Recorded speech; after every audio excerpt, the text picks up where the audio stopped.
जय श्री कृष्णा मित्रों।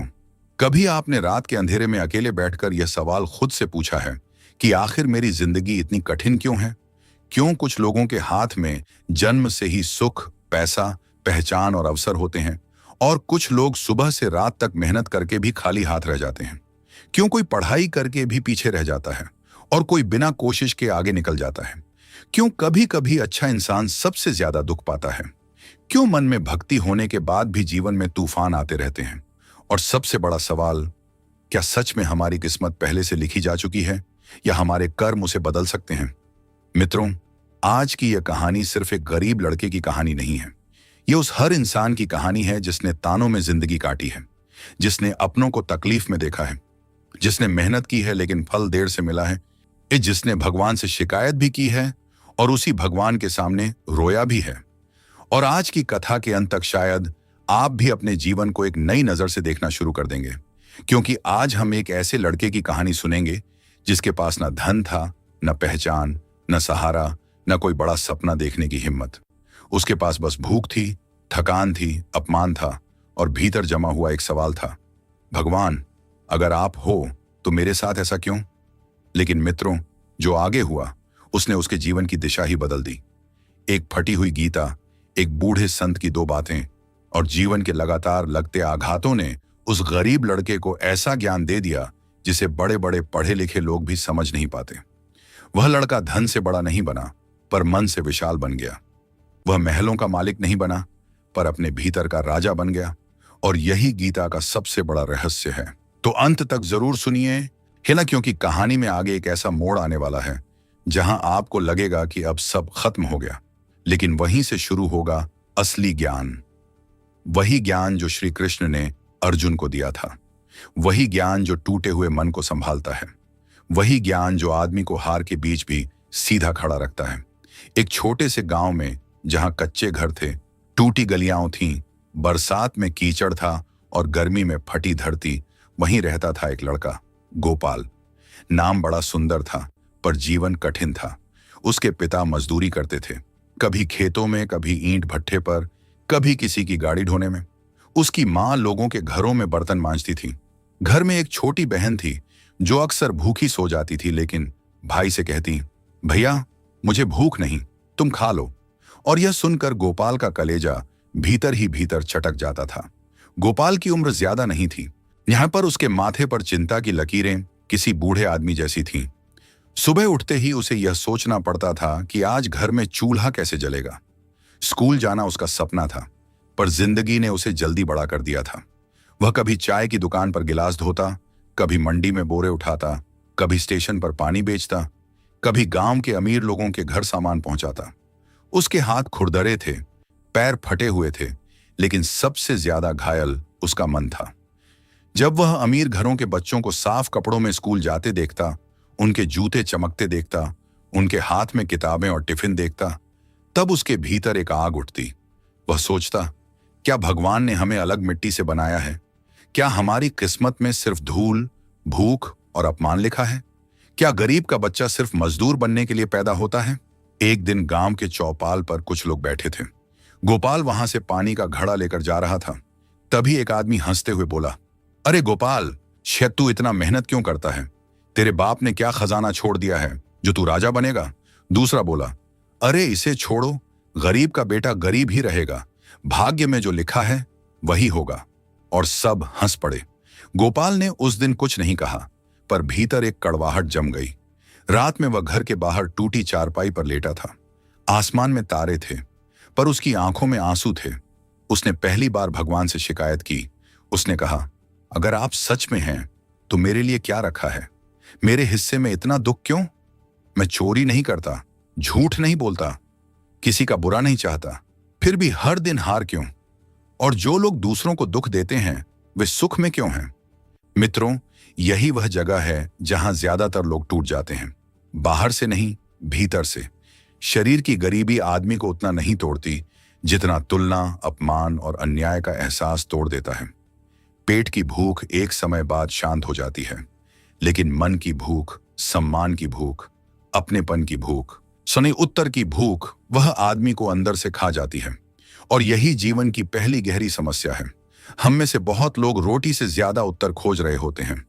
हमें सिर्फ पैसा नहीं चाहिए, हमें यह भी जानना है कि हमारे दुख का अर्थ क्या है, हमारे संघर्ष का कारण क्या है, हमारी प्रतीक्षा कब पूरी होगी, हम कब तक सहेंगे।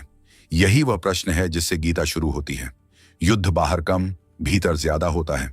भगवान श्री कृष्ण कहते हैं, हे अर्जुन, मनुष्य का सबसे बड़ा युद्ध बाहरी शत्रु से नहीं, अपने ही मोह, भय, भ्रम और अधीरता से होता है। जब मन दुख से भर जाता है तब संसार का हर दृश्य अन्याय जैसा लगता है, पर जो धैर्य से देखता है वह समझता है कि हर अनुभव आत्मा को जगाने आया है। गोपाल को यह ज्ञान अभी समझ में नहीं आता था। उसके लिए जीवन बस इतना था कि सुबह मेहनत करो, दिन भर अपमान सहो और रात को थककर सो जाओ। लेकिन उसकी नियति में एक ऐसा मोड़ लिखा था जो उसे भीतर से बदल देने वाला था। एक शाम वह गांव के पुराने मंदिर के पास से गुजर रहा था। यह मंदिर बहुत बड़ा नहीं था, लेकिन शांत था। वहां एक बूढ़े पुजारी बैठते थे जिन्हें सब दादाजी कहते थे। गोपाल ने उन्हें कई बार देखा था, पर कभी रुका नहीं। उस दिन जाने क्यों उसके कदम रुक गए। शायद मन बहुत थक गया था, शायद कोई अदृश्य शक्ति उसे खींच लाई थी। दादाजी ने उसे देखा और मुस्कुराकर पूछा, बेटा, बहुत भारी मन लेकर घूम रहे हो? गोपाल चौंक गया। उसने कहा, नहीं तो।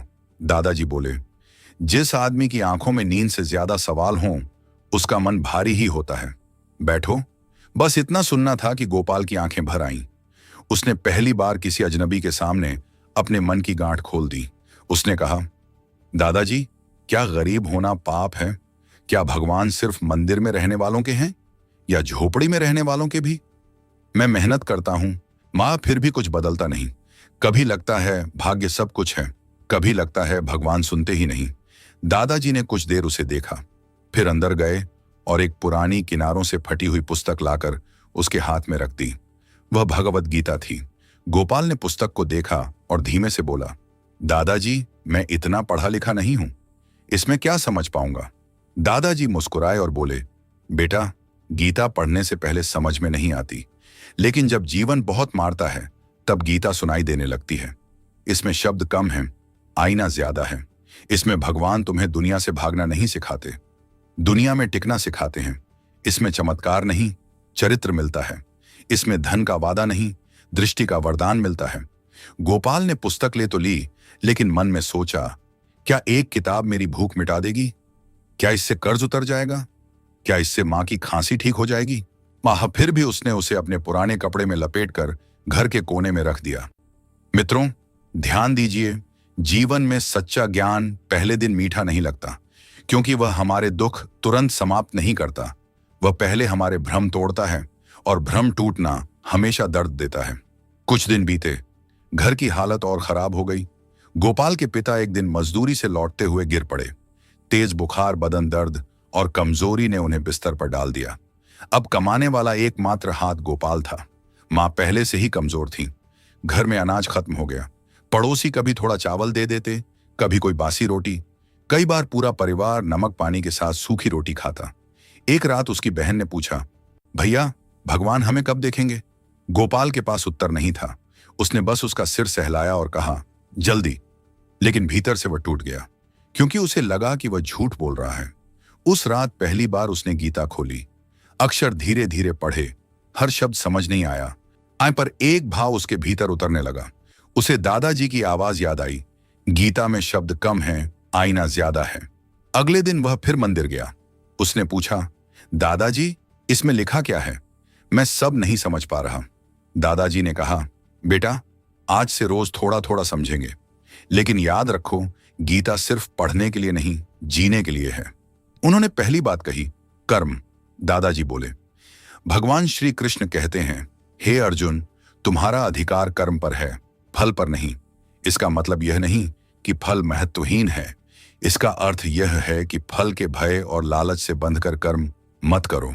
जो किसान बीज बोते समय हर पल यह सोचता रहे कि कल ही फसल उग जाए, वह खेती नहीं कर पाएगा। उसका ध्यान मिट्टी, पानी और समय पर नहीं रहेगा। वह चिंता में ही जलता रहेगा। गोपाल बोला, लेकिन दादाजी, अगर फल ही ना मिले तो? गरीब आदमी तो फल के लिए ही मेहनत करता है ना। दादाजी ने कहा, यही बात समझनी है। फल चाहिए ना, यह स्वाभाविक है, पर फल का मालिक तुम नहीं हो। तुम्हारा काम है कर्म को इतना सच्चा, इतना साफ, इतना धैर्यपूर्ण बनाना कि जब फल आए तो वह टिके भी। बहुत लोग जल्दी फल चाहते हैं, इसलिए बीच में रास्ता बदल देते हैं, फिर कहते हैं किस्मत खराब थी। नहीं बेटा, कई बार किस्मत खराब नहीं होती, मन अधीर होता है। फिर दादाजी ने एक छोटी कहानी सुनाई। एक गांव में दो किसान थे। एक किसान हर दिन खेत में जाता, मिट्टी पलटता, बीज डालता, पानी देता और शांत होकर लौट आता। दूसरा किसान हर दूसरे दिन बीज खोद कर देखता कि अंकुर निकला या नहीं। महीना बीत गया। पहले किसान के खेत में हरियाली थी, दूसरे के खेत में कुछ नहीं होगा, क्योंकि उसने अधीरता में बीज को मिट्टी में टिकने ही नहीं दिया। दादाजी बोले, बेटा, यही मनुष्य की समस्या है। हम मेहनत तो करते हैं पर विश्वास के बिना। हम बीज बोते हैं, फिर खुद ही उसे उखाड़ देते हैं, शक से, डर से, तुलना से, जड़ी अधीरता से। कर्म की जड़ धैर्य है। यह बात गोपाल के मन में बैठने लगी, पर अभी पूरी तरह नहीं। उसने सोचा, ठीक है, पर अगर भाग्य ही खराब हो तो? दादाजी ने कहा, यह प्रश्न हर दुखी मन पूछता है। सुनो, आज भाग्य की बात करते हैं। भगवान श्री कृष्ण कहते हैं, हे अर्जुन, जो घट चुका है वह भी शिक्षा है, जो घट रहा है वह भी साधना है, और जो घटेगा वह भी तुम्हारे कर्म, दृष्टि और समय के मेल से प्रकट होगा। भाग्य कोई लोहे की दीवार नहीं है, यह तुम्हारे पुराने कर्मों की छाया है, लेकिन वर्तमान कर्मों की अग्नि उससे भी अधिक शक्तिशाली है। फिर उन्होंने दूसरी कहानी सुनाई। एक कुम्हार मिट्टी गूंद रहा था। उसका बेटा बोला, पिताजी, यह मिट्टी तो बहुत कमजोर है, इससे क्या बनेगा? कुम्हार ने कहा, बेटा, मिट्टी जैसी भी हो, अगर हाथ धैर्य से चलें, चाक सही घूमे और आग संतुलित हो तो घड़ा बन सकता है। लेकिन अगर अच्छा कच्चा माल हो और कुम्हार अधीर हो तो घड़ा टूट जाएगा। दादाजी बोले, जन्म की परिस्थितियां मिट्टी जैसी हैं।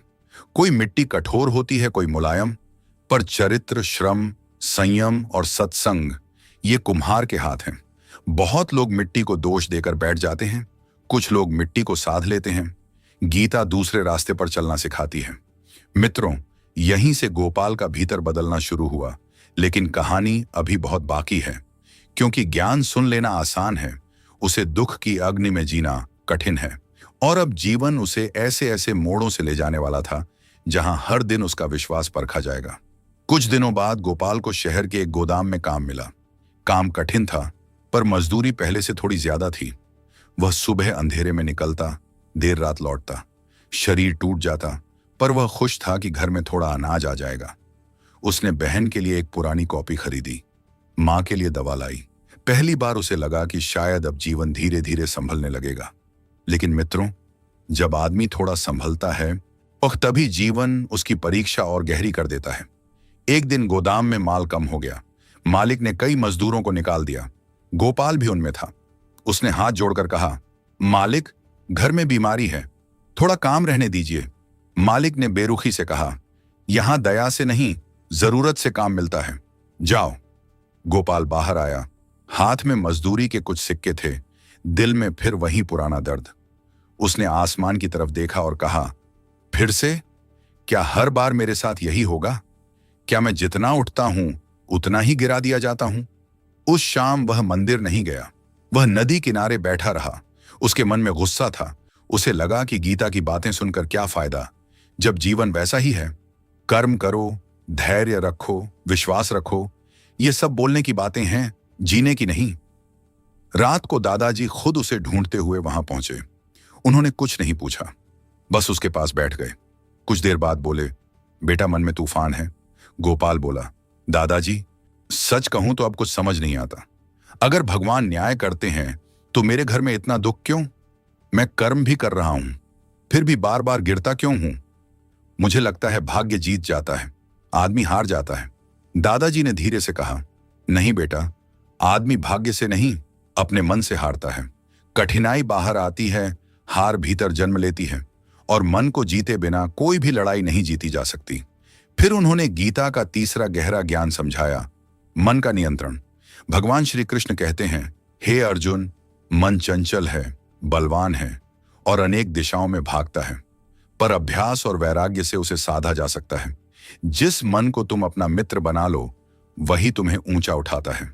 जिस मन को खुला छोड़ दो, वही तुम्हें अंधेरे में धकेल देता है। गोपाल ने पूछा, दादाजी, लेकिन मन को रोके कैसे? जब दुख सामने हो, भूख सामने हो, बीमारी सामने हो, तब मन शांत कैसे रहे? दादाजी बोले, मन को यह कहकर शांत नहीं किया जाता कि दुख नहीं है। मन को दिशा देकर शांत किया जाता है। जैसे नदी को रोका नहीं जाता, उसका रास्ता बनाया जाता है। जब तुम हर समय यह सोचते हो कि मेरे साथ क्यों, मेरे ही घर में क्यों, मुझे ही इतना क्यों, तब मन दुख को बढ़ाता है। लेकिन जब तुम पूछते हो कि इस स्थिति में मेरा अगला सही कदम क्या है, तब मन दिशा पकड़ता है। फिर उन्होंने तीसरी कहानी सुनाई। एक तीरंदाज था। उसके सामने दूर रखा लक्ष्य था। चारों ओर शोर था, हवा थी, लोग बातें कर रहे थे। एक शिष्य बोला, गुरुजी, इतने शोर में आप लक्ष्य कैसे देख लेते हैं? तीरंदाज ने कहा, मैं शोर हटाता नहीं, मैं ध्यान को लक्ष्य पर टिकाता हूं। शोर अपने आप दूर हो जाता है। दादाजी बोले, बेटा, जीवन का शोर कभी खत्म नहीं होगा। किसी के घर पैसे की चिंता होगी, किसी के घर बीमारी की, किसी के घर रिश्तों की, किसी के मन में अपमान की। अगर तुम हर शोर को शांत करने निकलोगे, नाक तो थक जाओगे। अपना ध्यान कर्तव्य पर टिकाओ। यही मन को साधने का आरंभ है। उस रात गोपाल पहली बार समझा कि उसका सबसे बड़ा शत्रु गरीबी नहीं, उसका भटका हुआ मन है। वह हर घटना के बाद पूरी तरह टूट जाता था। वह वर्तमान में नहीं रहता था। एक अपमान से 10 पुराने अपमान याद कर लेता था। एक असफलता से 10 भविष्य के डर खड़े कर लेता था। यही मन की चाल है। वह दुख को दुगुना तिगुना कर देता है। अगले दिन से उसने एक छोटा अभ्यास शुरू किया। सुबह उठते ही वह 3 बातें मन में बोलता। आज शिकायत कम, प्रयास अधिक। आज तुलना नहीं, कर्तव्य। आज जो होगा उससे भागूंगा नहीं। यह सरल था, पर प्रभाव गहरा था। धीरे धीरे वह गांव के बच्चों को शाम में पढ़ाने लगा। खुद ज्यादा पढ़ा नहीं था, लेकिन जो जानता था वही सिखाता था। कोई पैसे नहीं देता था, पर बच्चों के चेहरों पर चमक देखकर उसे एक अजीब शांति मिलती। उसे लगा कि पहली बार वह सिर्फ कमाने के लिए नहीं, किसी उपयोग के लिए जी रहा है। लेकिन मित्रों, मच कहानी अभी यहां शांत नहीं होती, क्योंकि जीवन में जब भीतर थोड़ी रोशनी जगती है, तभी अंधेरा आखिरी कोशिश करता है। एक रात उसकी मां की तबीयत बहुत बिगड़ गई। खांसी बढ़ गई, सांस फूलने लगी, शरीर तपने लगा। दवा के लिए पैसे नहीं थे। गांव का वैद्य आया, उसने दवा दी, पर कहा कि इन्हें आराम, पोषण और देखभाल चाहिए। यह सुनकर गोपाल का दिल बैठ गया। आराम कहां से लाए, पोषण कहां से लाए? देखभाल तो वह कर ही रहा था, पर हाथ खाली थे। वह मां के पास बैठा रहा। मां ने कमजोर आवाज में कहा, बेटा, इतना मत घबराओ, भगवान सब ठीक करेंगे। यह सुनकर गोपाल की आंखों में आंसू आ गए। उसने सोचा, जिसके शरीर में ताकत नहीं बची, वही मुझे दिलासा दे रही है, और मैं जो जवान हूं, अंदर से इतना कमजोर क्यों हूं? अगली सुबह वह मंदिर गया। इस बार उसके चेहरे पर गुस्सा नहीं, गहरा दर्द था। उसने दादाजी से कहा, मैं बहुत थक गया हूं, मैं लड़ते लड़ते थक गया हूं। क्या विश्वास भी भूख की तरह टूट जाता है? ना क्या आदमी एक समय बाद भगवान से उम्मीद करना छोड़ देता है? दादाजी ने उसकी ओर देखा और बोले, बेटा, विश्वास का मतलब यह नहीं कि दुख नहीं आएगा। विश्वास का मतलब है दुख आएगा, फिर भी मैं अंदर से नहीं बिखरूंगा। विश्वास चमत्कार की आशा नहीं, ईश्वर की उपस्थिति का अनुभव है। जब सब छूट जाए और फिर भी मन कहे कि मैं अकेला नहीं हूं, वहीं से विश्वास जन्म लेता है। फिर उन्होंने चौथी कहानी सुनाई। एक नाविक समुद्र में फंस गया। तूफान इतना तेज था कि नाव डूबने लगी। वह जोर जोर से भगवान को पुकारने लगा। कई घंटे बाद वह किसी तरह किनारे पहुंचा। उसने रोकर कहा, भगवान, आपने मेरी रक्षा की। तभी एक साधु ने पूछा, तूफान में क्या समुद्र शांत हो गया था? नाविक बोला, नहीं। साधु ने पूछा, फिर क्या हुआ? नाविक बोला, बस अंदर हिम्मत बनी रही, हाथ पतवार पर टिके रहे। साधु ने कहा, वही तो कृपा थी। तूफान का रुक जाना कृपा का एक रूप है। तूफान के बीच तुम्हारा न टूटना कृपा का दूसरा रूप है। दादाजी बोले, हैं कि बेटा, कई बार हम कृपा को गलत जगह खोजते हैं। हम चाहते हैं कि संकट ही ना आए, पर कई बार भगवान संकट हटाते नहीं, तुम्हें संकट से बड़ा बना देते हैं। यह बात सुनकर गोपाल लंबे समय तक चुप रहा। फिर उसने पूछा, तो क्या मुझे बस सहते रहना है? क्या यही जीवन है? दादाजी बोले, नहीं, सहना ही जीवन नहीं, समझकर बदलकर आगे बढ़ना जीवन है। धैर्य का अर्थ हाथ पर हाथ रखकर बैठना नहीं, धैर्य का अर्थ है सही दिशा में लगे रहना, चाहे गति धीमी ही क्यों ना हो। फिर उन्होंने 5वीं कहानी सुनाई। एक किसान ने बांस का बीज बोया। पहले साल कुछ नहीं निकला, दूसरे साल भी कुछ खास नहीं, तीसरे साल भी जमीन लगभग खाली दिखती रही, चौथे साल भी कोई बड़ी हरियाली नहीं। लोग उसका मजाक उड़ाने लगे। लेकिन 5वें साल कुछ ही महीनों में बांस बहुत तेजी से ऊपर उठ गया। लोग चकित रह गए।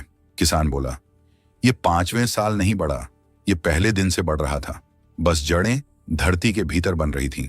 दादाजी बोले, बेटा, वह तुम्हारा संघर्ष भी बांस की जड़ों जैसा है। हर मेहनत तुरंत ऊपर नहीं दिखती। कुछ परिश्रम चरित्र बनाते हैं, कुछ धैर्य बनाते हैं, कुछ दृष्टि बनाते हैं, कुछ विवेक बनाते हैं। जब समय आएगा वही भीतर की जड़ें तुम्हें गिरने नहीं देंगी। मित्रों, यही जीवन का वह बिंदु है जहां बहुत लोग समझते हैं कि देर हो रही है, पर सच्चाई यह है कि भीतर निर्माण हो रहा होता है। समस्या यह है कि हम फूल चाहते हैं, जड़ें नहीं देखते। दिन बीतते गए। गोपाल दिन में काम की तलाश करता, शाम को बच्चों को पढ़ाता, रात में मां की सेवा करता और थोड़ी थोड़ी गीता सुनता। उसकी हालत अब भी साधारण थी, लेकिन मन में पहले जैसी बेकाबू बेचैनी नहीं थी। वह हर दुख पर टूटने के बजाय उसे समझने की कोशिश करता। एक दिन गांव में एक धनी व्यापारी आया। वह बच्चों के लिए एक छोटा पाठशाला कमरा बनवाना चाहता था। उसने देखा कि शाम को कई बच्चे गोपाल के आसपास बैठते हैं और सीखते हैं। उसने पूछा, ये कौन है? लोगों ने कहा, नाहीं गरीब लड़का है, पर मन से सीधा है। व्यापारी ने गोपाल से बात की और कहा, अगर तुम चाहो तो मैं तुम्हें कुछ किताबें दिला सकता हूं। गोपाल ने हाथ जोड़ लिया। उसकी आंखों में चमक आ गई। वह सोच भी नहीं सकता था कि बिना मांगे भी कभी कुछ मिल सकता है। लेकिन मित्रों, यहीं एक नई परीक्षा सामने आई। उसी गांव का एक आदमी जो पहले गोपाल का मजाक उड़ाता था, उसने यह देखकर ईर्ष्या की। उसने लोगों में बात फैलानी शुरू की कि गोपाल ये सब दिखावे के लिए कर रहा है। कोई बोला, अब ये संत बनेगा। कोई बोला, गरीब लोग जब थोड़ा सम्मान पाते हैं तो उड़ने लगते हैं। कुछ बच्चों के माता पिता ने अपने बच्चे भेजने बंद कर दिए। यह सुनकर गोपाल का मन फिर दुखी हुआ। उसने सोचा, मैं किसी का बुरा नहीं करता, फिर लोग ऐसा क्यों करते हैं? दादाजी ने कहा, बेटा, जब तुम अंधेरे में होते हो तो कोई ध्यान नहीं देता, लेकिन जैसे ही भीतर रोशनी जलती है, यहां कुछ लोग उससे प्रेरित होते हैं और कुछ लोग उससे जलते हैं। यह संसार का स्वभाव है। फिर उन्होंने छठी कहानी सुनाई। एक मूर्तिकार पत्थर पर चोट कर रहा था। पास रखे पत्थरों में से एक बोला, मुझे क्यों नहीं चुना? मूर्तिकार ने कहा, क्योंकि पहली चोट पर ही तुम टूट गए थे। जो पत्थर चोट सह गया वही मंदिर में मूर्ति बनकर स्थापित हुआ। जो दर्द को सिर्फ अन्याय समझता है वह बिखर जाता है। जो दर्द में अर्थ खोजता है वह आकार लेता है। दादाजी बोले, बेटा, अपमान से भागना मत सीखो। अपमान तुम्हें यह सिखाता है कि तुम्हारी मजबूती दूसरों की राय पर नहीं टिकी होनी चाहिए। अगर 2 शब्द सुनकर तुम दिशा बदल दोगे तो दुनिया तुम्हें हर मोड़ पर मोड़ देगी। अब गोपाल धीरे धीरे एक और बात समझने लगा था। तुलना विष है। जब तक वह दूसरों की जिंदगी देखकर अपने भाग्य को कोसता रहा, उसका मन जलता रहा। लेकिन जब उसने अपनी राह पर ध्यान दिया, वो तब छोटी छोटी उपलब्धियों में भी उसे संतोष मिलने लगा। एक बच्चे का पढ़ना सीख लेना, माँ का एक दिन बेहतर महसूस करना, बहन का मुस्कुराना, मंदिर में शांति के 2 पल, ये सब उसके लिए वरदान बनते गए।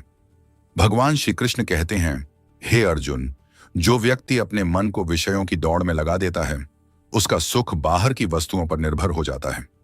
और जो व्यक्ति भीतर स्थिर होना सीख लेता है, उसे साधारण में भी आनंद दिखने लगता है।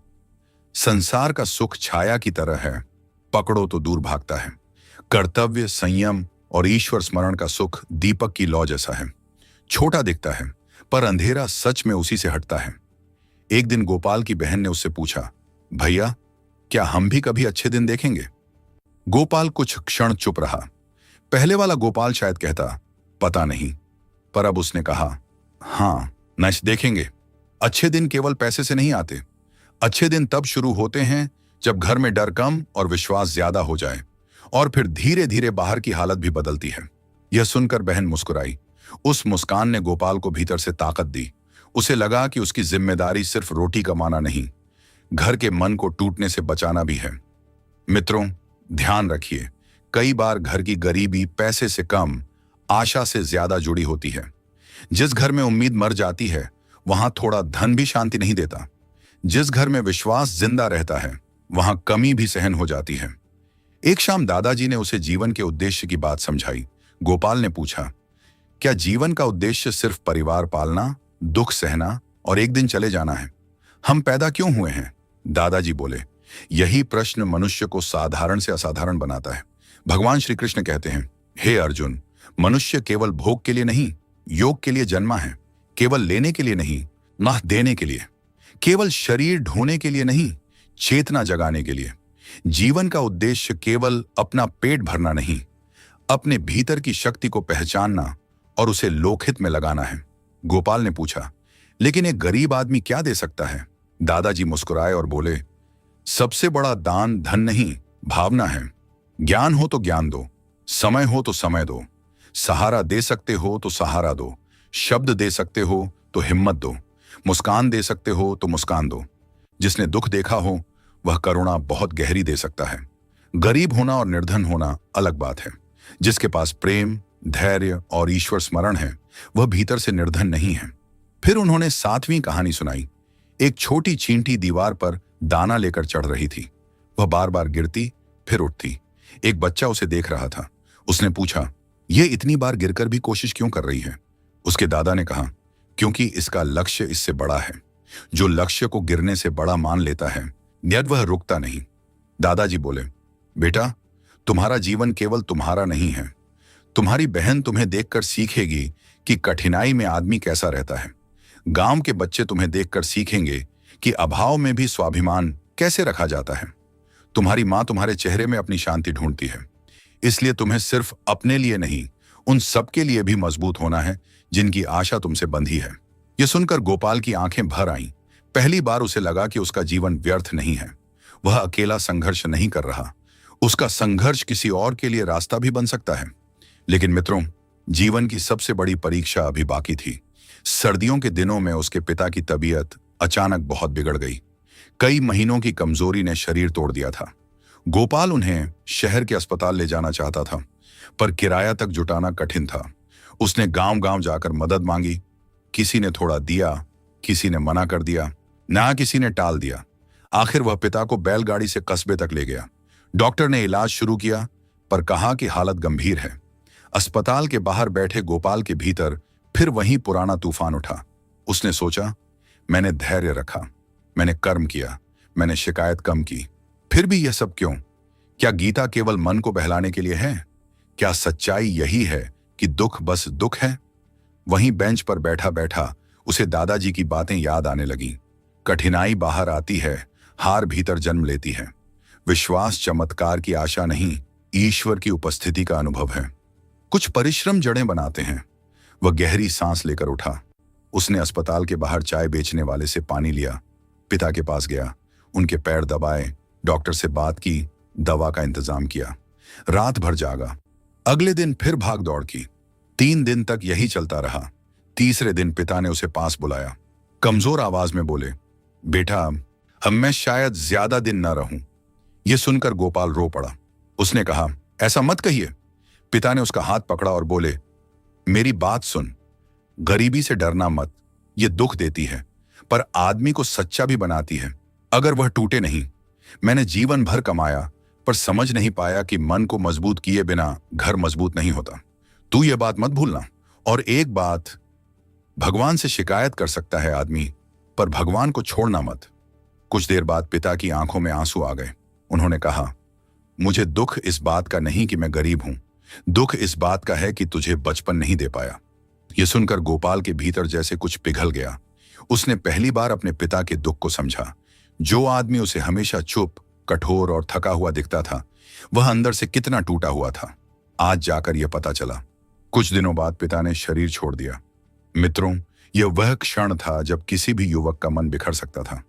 घर का सहारा चला गया, कमाने वाला गया, पिता का साया गया। शोक, इन कर्ज, जिम्मेदारी सब एक साथ टूटकर सिर पर गिर पड़े। पिता के अंतिम संस्कार के बाद रात को गोपाल अकेला बैठा रहा। घर में सन्नाटा था। मां चुप थी, बहन रोते रोते सो गई थी, और गोपाल के भीतर एक ऐसा खालीपन था जिसे शब्दों में कहना मुश्किल है। उसे लगा जैसे उसके जीवन का एक हिस्सा जलती चिता के साथ राख हो गया। वह देर रात मंदिर पहुंचा। दादाजी बाहर बैठे थे, जैसे उन्हें मालूम हो कि वह आएगा। गोपाल उनके सामने बैठा और फूट फूट कर रो पड़ा। बहुत देर तक रोता रहा, फिर बोला, दादाजी, अब मुझसे नहीं होगा। मैं बहुत थक गया हूं। जो भी संभालता हूं वह छूट जाता है। दादाजी ने उसके सिर पर हाथ रखा और बहुत धीमी आवाज में कहा, बेटा, आज गीता का वह ज्ञान समझो जो सबसे कठिन समय के लिए है। भगवान श्री कृष्ण कहते हैं, हे अर्जुन, जिस शरीर को तुम अपना मानकर रो रहे हो वह नश्वर है। आत्मा न जन्म लेती है न मरती है, वह केवल वस्त्र बदलती है। शोक स्वाभाविक है, सुम प्रेम का प्रमाण है, लेकिन अज्ञान का शोक और ज्ञान का शोक अलग होता है। अज्ञान कहता है सब खत्म हो गया, ज्ञान कहता है रूप बदला है, संबंध नहीं, प्रेम मिटा नहीं, सूक्ष्म हो गया है। गोपाल बोला, लेकिन दर्द तो हो रहा है दादाजी। दादाजी ने कहा, होगा बेटा। ज्ञान दर्द को मिटाता नहीं, उसे दिशा देता है।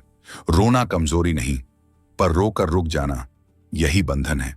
तुम्हारे पिता चले गए, लेकिन अब तुम्हें उनके अधूरे कर्तव्य पूरे करने हैं।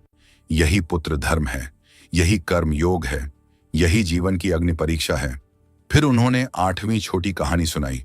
एक बच्चा घायल चिड़िया को देखकर रो रहा था। उसकी मां ने पूछा, क्यों रो रहे हो?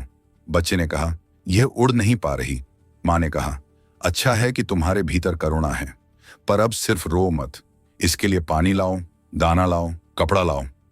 दुख को सेवा में बदलना ही प्रेम की परिपक्वता है। दादाजी बोले, बेटा, हम और तुम्हारे पास आज 2 रास्ते हैं। पहला, तुम अपने दुख में डूब जाओ, भाग्य को कोसो और धीरे धीरे भीतर से बुझ जाओ। दूसरा, तुम अपने शोक को संकल्प में बदल दो। तुम्हारे पिता की कमी कभी पूरी नहीं होगी, पर उनके जीवन की पीड़ा तुम्हें एक बेहतर मनुष्य बना सकती है।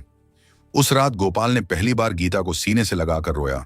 उसे लगा जैसे यह पुस्तक सिर्फ शब्द नहीं, सहारा है। वह घर लौटा तो भीतर टूटन थी, पर उसके साथ एक शांत दृढ़ता भी थी। अब जीवन पूरी तरह बदल गया। वह सुबह मजदूरी करता, दोपहर में जो मिलता खाता, शाम को बच्चों को पढ़ाता, रात में माँ और बहन के साथ समय बिताता। उसने बहन की पढ़ाई रुकने नहीं दी। खुद फटे कपड़े पहनता, पर उसके लिए किताब लाता, माँ का दवा पानी करता, और सबसे बड़ी बात, अब वह अपने दुख को दूसरों पर नहीं उतारता था। धीरे धीरे गांव में लोग भी उसे अलग नजर से देखने लगे।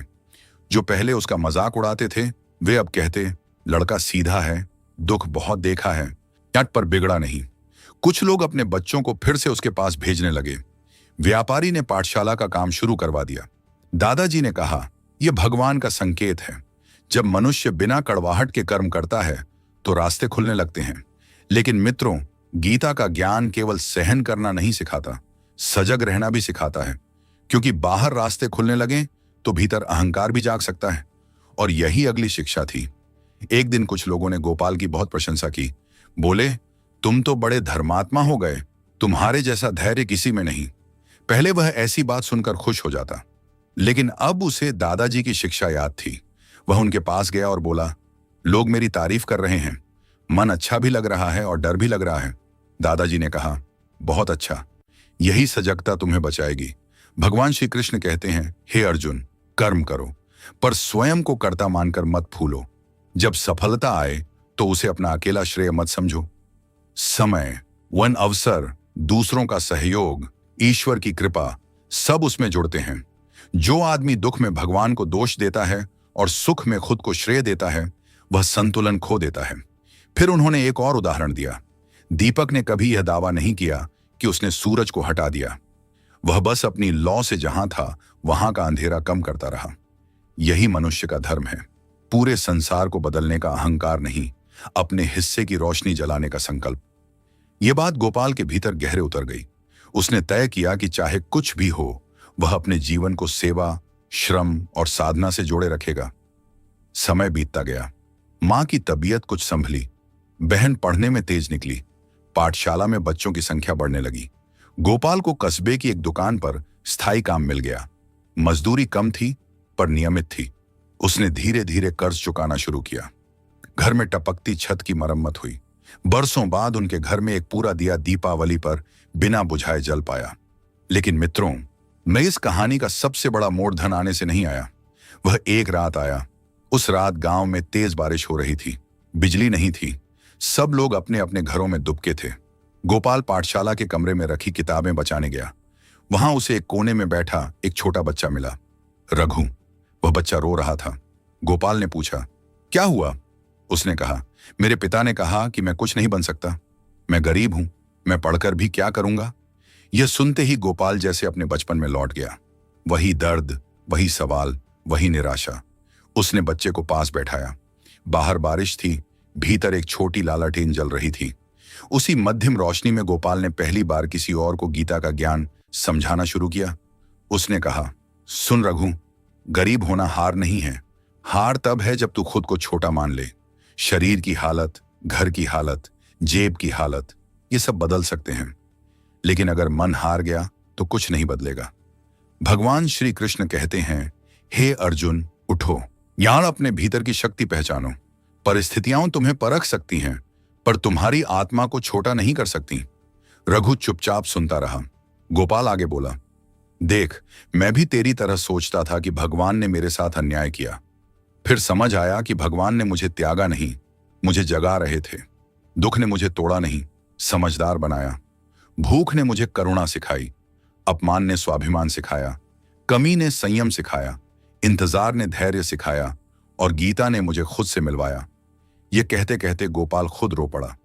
उसे अचानक समझ आया कि जो ज्ञान वह इतने दिनों से सुनता, जीता, समझता आ रहा था, वह अब उसके भीतर स्थिर हो चुका है।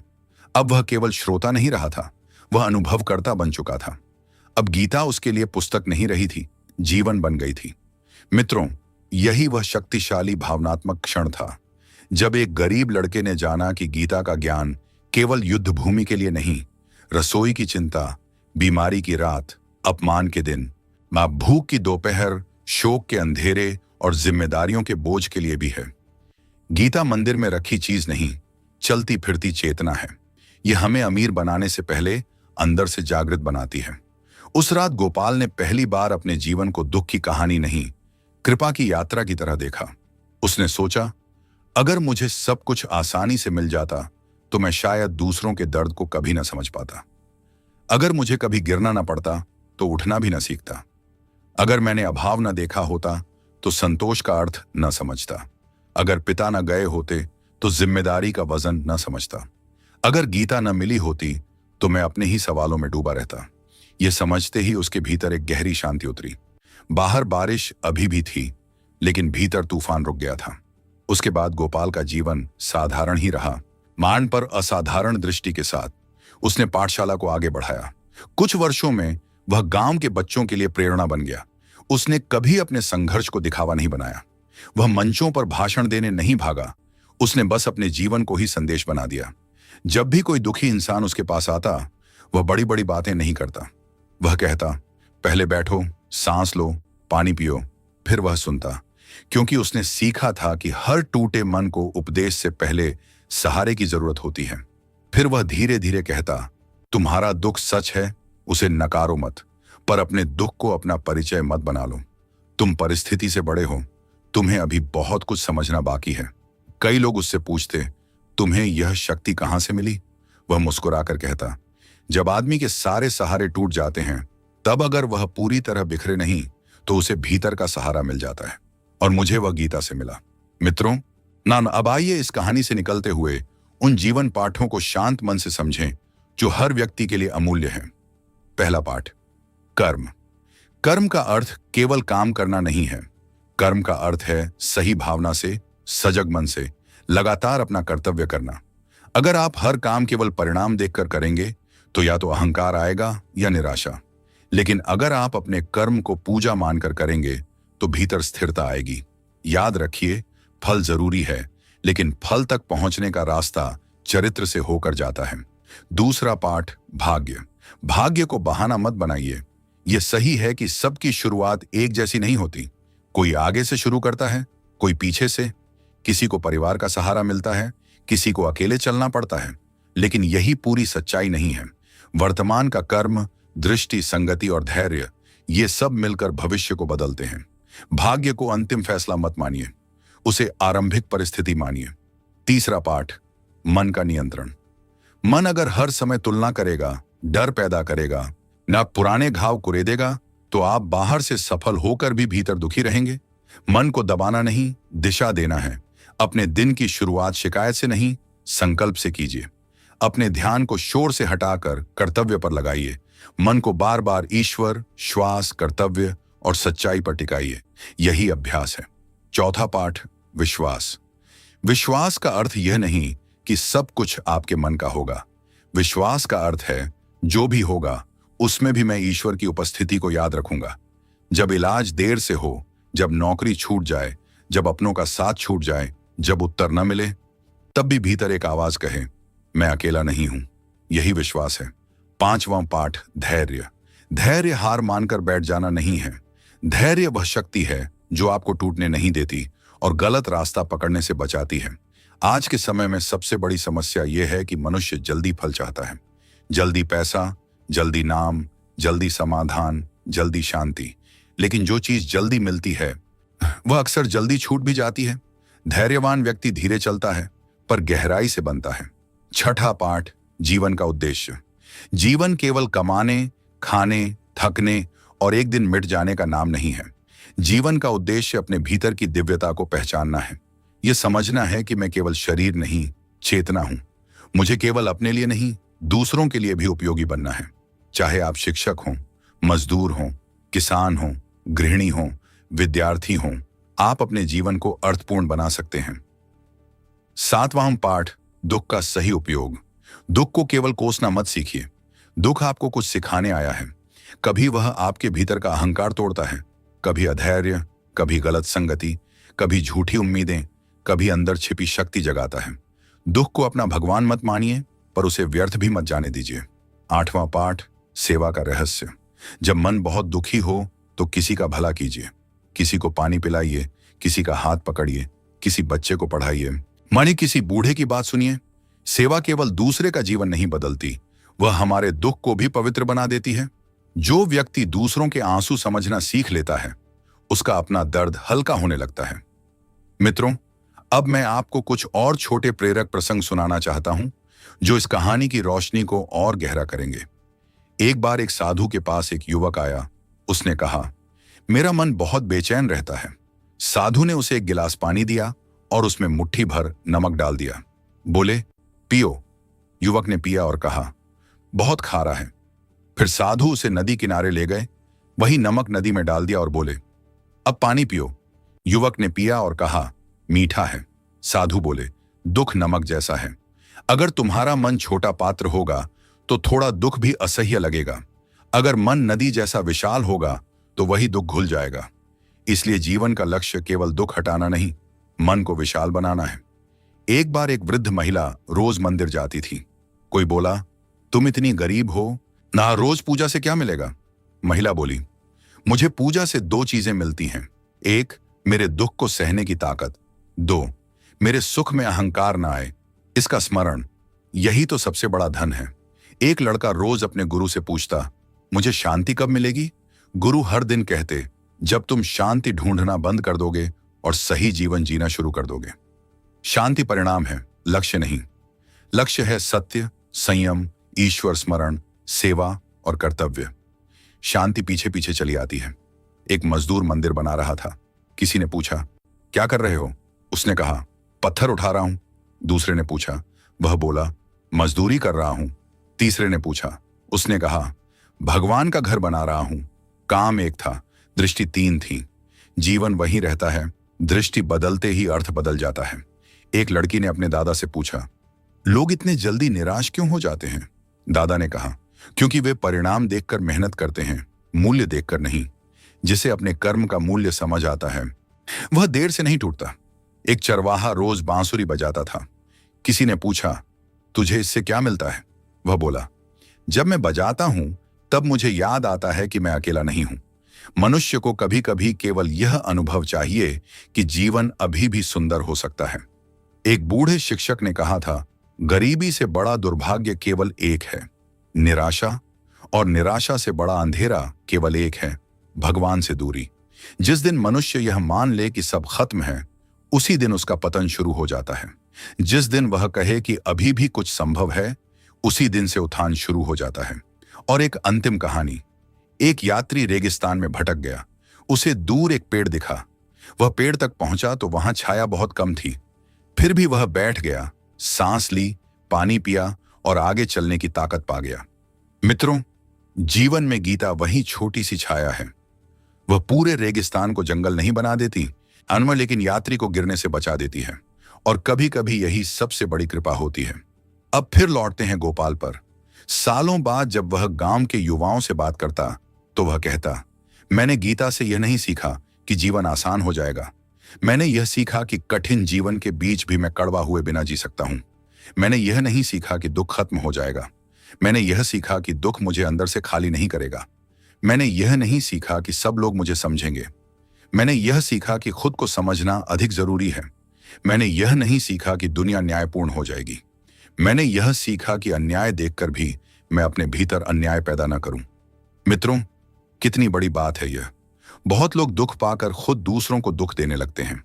अपमान पाकर अपमान बांटने लगते हैं। कमी पाकर लालची हो जाते हैं। असफलता पाकर कटु हो जाते हैं। लेकिन गीता यही तो सिखाती है, जो तुम्हारे साथ हुआ, हालांकि तुम्हें वैसा बनने की मजबूरी नहीं है। तुम अपनी प्रतिक्रिया चुन सकते हो। यही स्वतंत्रता है, यही आध्यात्मिक शक्ति है। आज अगर आप कठिन दौर से गुजर रहे हैं, अगर घर में तनाव है, अगर कमाई कम है, अगर मेहनत का फल नहीं मिल रहा, अगर अपने दूर हो गए हैं, अगर मन हर समय परेशान रहता है, तो इस कथा को केवल कहानी मत समझिए। इसे अपने जीवन के लिए संदेश मानिए। जब मन कहे कि सब खत्म है, तब याद कीजिए, बीज मिट्टी में दबकर खत्म नहीं होता, रूप बदलता है। जब दुनिया कहे कि तुमसे नहीं होगा, तब याद कीजिए, चींटी भी बार बार गिरकर दाना ले जाती है। जब परिस्थिति कहे कि देर हो रही है, तब याद कीजिए, बांस की जड़ें वर्षों तक चुपचाप बनती हैं। जब अपमान मिले, तब याद कीजिए, मूर्ति बनने वाला पत्थर सबसे ज्यादा चोट सहता है। जब शोक आए, तब याद कीजिए, प्रेम समाप्त नहीं होता, बस रूप बदलता है। जब मन बिखरे, तब याद कीजिए, तीरंदाज शोर नहीं हटाता, लक्ष्य पर ध्यान टिकाता है। जब विश्वास डगमगाए माए, तब याद कीजिए, तूफान का रुकना ही कृपा नहीं, तूफान में तुम्हारा संभलना भी कृपा है। भगवान श्री कृष्ण कहते हैं, हे अर्जुन, उठो, जीवन से भागो मत। जो करना है उसे स्पष्ट मन, शांत बुद्धि और ईश्वर में श्रद्धा रखकर करो। मोह से नहीं, कर्तव्य से चलो। भय से नहीं, विश्वास से चलो। जल्दबाजी से नहीं, धैर्य से चलो। तुलना से नहीं, आत्मबोध से चलो। तब देखोगे कि वही जीवन जो पहले बोझ लगता था, धीरे धीरे साधना बन जाएगा। और शायद यही उस गरीब लड़के की सबसे बड़ी जीत थी। उसने महलों को नहीं जीता, उसने अपना मन जीता। उसने दुनिया को नहीं हराया, उसने निराशा को हराया। उसने किस्मत को गाली देना बंद किया और कर्म को गले लगाया। उसने दुख को श्राप नहीं, शिक्षक मानना शुरू किया। उसने जाना कि श्री कृष्ण का मार्ग केवल युद्ध भूमि में नहीं, रोजमर्रा की जिंदगी में भी उतना ही सत्य है। अंत में मित्रों, एक शांत बात दिल में उतार लीजिए। जीवन आपको हमेशा आपकी इच्छा के अनुसार नहीं मिलेगा। लोग आपको हमेशा समझेंगे नहीं। मेहनत का फल हमेशा समय पर नहीं मिलेगा। कई बार अच्छे लोगों के साथ भी बुरा होगा। कई बार प्रार्थना का उत्तर देर से मिलेगा। कई बार आपको लगेगा कि भगवान मौन है। लेकिन अगर इन सब के बीच आपका मन पूरी तरह अंधेरा न हो, अगर आप अपनी आत्मा को गिरने ना दें, अगर आप सही कर्म करते रहें, अगर आप भीतर श्रद्धा की लौ जलाए रखें, तो समझ लीजिए, आप हार नहीं रहे, आप बन रहे हैं। शांत रहिए, सच्चे रहिए, कर्तव्य करते रहिए। अपने मन को भगवान के चरणों में टिकाइए। जो मिला है उसमें कृतज्ञ रहिए। जो नहीं मिला उसके लिए परिश्रम कीजिए। जो चला गया उसके लिए प्रार्थना कीजिए। और जो आने वाला है उसके लिए धैर्य रखिए, क्योंकि अंत में जीत उसी की होती है जो टूटकर भी कटु नहीं होता, रोकर भी रुकता नहीं, गिरकर भी उठता है, और दुनिया के शोर के बीच भी भीतर से श्री कृष्ण की वाणी सुन लेता है। जय श्री कृष्ण मित्रों। अगर आप भी भगवान श्री कृष्ण में विश्वास रखते हैं तो कमेंट में जय श्री कृष्ण जरूर लिखें।